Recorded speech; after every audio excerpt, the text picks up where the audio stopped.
अस्सलाम वालेकुम, मैं डॉक्टर आफाक हूँ और आज एक और प्रोग्राम सुकून की राही का जिसके बारे में आजकल इलेक्शन ज़ोर शोर से कंपेन भी जारी है और आगे इलेक्शन भी आ रहा है। तो डॉक्टर शमीमुल हक हमारे साथ मौजूद हैं और हम डॉक्टर साहब से पूछेंगे कि बेसिकली जो कैंडिडेट जो इलेक्शन में खड़े होते हैं, जो नुमाइंदगान हैं, उनका भी कोई क्राइटेरिया होना चाहिए या वो कैसे होने चाहिए या क्या शराइत है, या कोई भी बंदा खड़ा हो जाए जैसा आजकल होता है। यहाँ पे तो ज़्यादातर हमें कैंडिडेट चाहे पार्टी जो भी हो उसमें पार्टी को छोड़ के, तो क्या इसकी कोई शराइत होनी चाहिए, कोई कानून होना चाहिए? नहीं, बेसिकली तो हर हमारा जो जहन में आता है कि जो भी कैंडिडेट आए, जब MN MP बनेगा तो फ्रॉडिया ना हो, ईमानदार हो, और ये ना कि हर चीज़ आप ही खाई पी जाए अपने रिश्तेदारों के लिए। कब्ज़ा ग्रुप ना हो, और बाद कब्ज़ा ग्रुप को सपोर्ट करते हैं हमारे बहुत सारे जीतने के बाद लोग ना, तो कब्ज़े ग्रुप ना हो और मेरिट पर फैसले करने की आदत हो। ये ना हो कि जो उसको कोई खिदमत कर दे उस या उसको इज़्ज़त बहुत उसकी हक में फेवर कर दे और मुल्की मफादात का ख्याल करे। यानी ऐसे ना हो कि प्रॉपर्टी इधर से बन के पैसा पूसा लूट के बाहर ले जाए और मुल्क में आगे फिर इलेक्शन लड़ने लग जाए। ऐसा कैंडिडेट ज़ाहिर मुल्क के लिए प्रॉब्लम कर सकता है। तो ज़रूरी है, पब्लिक के ज़हन में यही है कि जो हमारा नुमाइंदा हो वो अच्छा, आम पब्लिक एवरेज से बेहतर हो, तो उसमें अच्छी क्वालिटीज़ हों, पढ़ा लिखा हो ताकि अच्छे डिसीजन कर सके। एक अनपढ़ बंदा है तो वो उसकी सोच अप्रोच, या कभी यूनिवर्सिटी कॉलेज नहीं गया तो उसका लेवल और होता है डेफिनेटली। तो जो प्लानिंग में रहा है, मुख्तलिफ़ चीज़ें करता रहा है, तो वो ज़्यादा बेहतर तौर पर वो कर सकता है।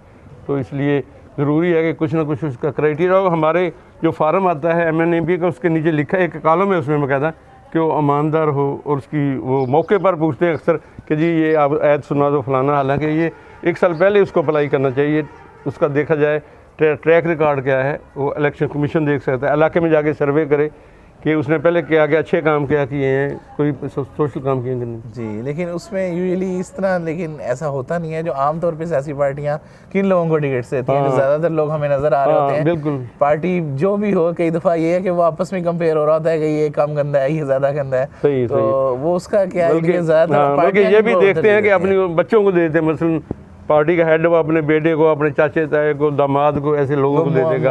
वो चंद एक लोगों की मारूसी है, इसलिए वो बार बार आते हो, किसी पार्टी से भी आए वो मुल्क का नुकसान करते हैं। अपनी औलाद को जैसे चंदा पार्टी को दे दे, खिदमत कर दे।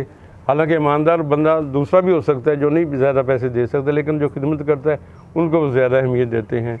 और जो उनकी हाँ में हम जो कंट्राडिक्ट करे, कोई अच्छा मशवरा दे, कई हमारे लीडर हैं जो टॉलरेंस उनमें नहीं है, वो कहते हैं ये तो हमें बातें करता है, हमें बताता है, तो इसलिए उसको भी निकाल देते हैं। तो या यस मैन चाहिए जो असम्बली में हाथ खड़ा कर दे, बस कोई डिस्कशन ना करे, कोई लॉजिक और रीजनिंग जिसमें ना हो। तो इस तरह उम्मीदवार की लिस्टें यानी कि जब बनानी है तो वो कौन बनाएगा और कैसे डिसाइड कौन करेगा? तो उसका क्या प्रपोजल तो ये, हर कॉन्स्टिट्यूशन जो इलाका हल्के का है, जिस एक हल्के में MN MP खड़ा था, उसमें कम से कम कोई 50 लोग हो जाएं, 100 हो जाएं, वो एक लिमिट हो, और वो नोटिफाई करे जो है हमारी एजेंसियाँ और इलेक्शन कमीशन, उसका इलाके में देखेंगे इसका करैक्टर क्या है, इसने गबन तो नहीं किया, बैंक के पैसे तो नहीं मारे हुए, और कोई प्रॉब्लम तो नहीं कि इस पर आगे जुर्म केसेस तो नहीं इस पर हुए, सजा याफ्ता तो नहीं है।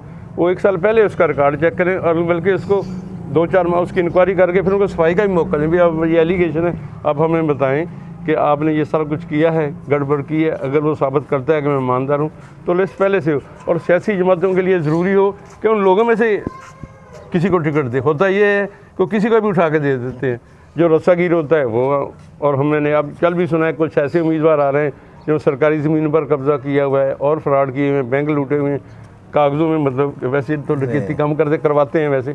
तो ये सारे लोग वही हैं। इसलिए मुल्क हमारा कई सालों से, ये लोग असम्बली में जाते हैं तो वहाँ भी नेगेटिव ऐसे कवानीन बनाते हैं जिनमें हेरा फेरी को बुरा ना समझा जाए। अल्टीमेटली हमारा मुल्क डाउन हो गया, क्योंकि कानून साजी गलत कर करके अपनी फेवर में करते हैं, मुल्क की फेवर में नहीं करते इतनी कानून साजी। तो उसमें बाद कोई रिसर्च नहीं होता, बल्कि कोई वहाँ तस्वीर पढ़ रहा होता है, कि कुछ कर रहा था, उनको पूछें क्या अंदर डिस्कस हुआ, उनको कोई पता नहीं। जो पार्टी हेड कह देता है, महल्ले वाले से, हाँ बिल्कुल, इलाके में सर्वे बड़ा ज़रूरी कि वो देखा जाए। अगर वो पहले से पब्लिक कहते हैं ये तो अपना मफाद सोचता है, अगर डॉक्टर है मसलन तो कहता है ये तो बहुत महंगा है, तो वो टिकट लेगा तो वो तो अपनी लूट मार उसकी और बढ़ जाएगी। जो कहते हैं ये ईमानदार है, हाँ जी, या कोई और दुकानदार है या बिजनेसमैन है, मिलावट करता है, अब ऐसा बंदा आ जाएगा तो उसकी तो जहनीत ही ऐसी है। तो ऐसे लोगों ने मुल्क को बहुत नुकसान पहुंचाया है। तो वैसे लिमिट भी होनी चाहिए। एक उम्मीदवार हम बार बार वो लड़ता है इलेक्शन, अभी 3 साल 2 साल 2 इलेक्शन लड़ ले, 3 लड़ ले, वो लड़ते जब तक मर नहीं जाता वो इलेक्शन में खड़ा होता है, फिर उसकी औलाद जवान हो जाती है, फिर वो टिकट ले लेता है। ये मुल्क के साथ तमाशा हो रहा है। और इस इलेक्शन में भी चूँकि कोई पहले प्री कंडीशन नहीं है तो कोई उनकी प्रॉपर नहीं इन्वेस्टिगेशन की जाती, तो इस दफ़ा भी देखिए अल्लाह करे कि अच्छे लोग आ जाएं, लेकिन उम्मीद कम है जब तक उनका पहले से नहीं कोई चेक करता और उस वक्त तक कोई रिज़ल्ट अच्छे आने की उम्मीद नहीं है। जी जी जी, बहुत शुक्रिया जी। जैसा कि आप लोगों ने आज सुना कि डॉक्टर साहब के मुफीद मशवरे इस बारे में, और पहले से ही लाइक के कैंडिडेट्स के बारे में जैसा उन्होंने बताया कि प्रॉपर स्क्रीनिंग हो ताकि पार्टी के झगड़ों के अलावा कैंडिडेट्स ही हमें अच्छे मिलें। पार्टी का ताकि झगड़ा ना हो, कैंडिडेट्स का आपस में मुकाबला होना चाहिए, और जबकि बाकी जो चीज़ें मफादात, बरदरिज़म और जो मरूसियत है उससे हम निजात पाएँ। बहुत शुक्रिया जी।